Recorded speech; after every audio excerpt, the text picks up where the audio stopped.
Natural సిల్క్‌తో తయారు చేసిన saris and dress materials కావాలా?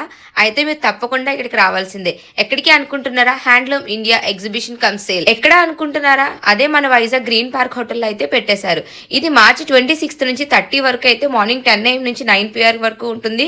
సో, ఈ హ్యాండ్లూమ్ ఇండియన్ ఎగ్జిబిషన్ కమ్ సేల్‌లో అయితే చాలా యూనిక్ కలెక్షన్ అయితే ఉన్నది. సో, హ్యాండ్ ప్రింట్‌తో తయారు చేసిన హ్యాండ్‌మేడ్ సారీస్ కానీ, డ్రెస్ మెటీరియల్స్ కానీ ప్రతి ఒక్కటి కూడా చాలా యూనిక్‌గా ఉన్నాయి. డిఫరెంట్ కలెక్షన్ అయితే తీసుకొచ్చేసారు. డిఫరెంట్ వేవర్స్ నుంచి. హ్యాండ్‌మేడ్ కలెక్షన్‌లో నేనైతే ఇంత హ్యూజ్ యూనిక్ కలెక్షన్ ఎక్కడా చూడలేదు. బ్లాక్ ప్రింట్ నుంచి హ్యాండ్‌మేడ్ ప్రింట్ నుంచి ఎంబ్రాయిడరీ వరకు చేతితో చేసిన వర్క్ బ్లౌజెస్ వరకు ప్రతి ఒక్కటి కూడా అవైలబుల్‌గా ఉన్నాయి. అంతేకాకుండా హ్యాండ్లూమ్ బెడ్ షీట్స్ అయితే హైలైట్ అనే చెప్పాలి. క్వాలిటీ అయితే చాలా బాగున్నాయి. సో తప్పకుండా మీరైతే ఒక్కసారి విజిట్ చేయండి. మీ ఫ్రెండ్స్ అండ్ ఫ్యామిలీతో ఇక్కడ జ్యువెలరీ కూడా అవైలబుల్‌గా ఉంది. సో ఇంకెందుకు లేట్ తప్పకుండా విజిట్ చేసేయండి. Handloom India exhibition come sale March 26 to 30 వరకు మన గ్రీన్ పార్క్ హోటల్ అయితే జరుగుతుంది. హ్యాపీ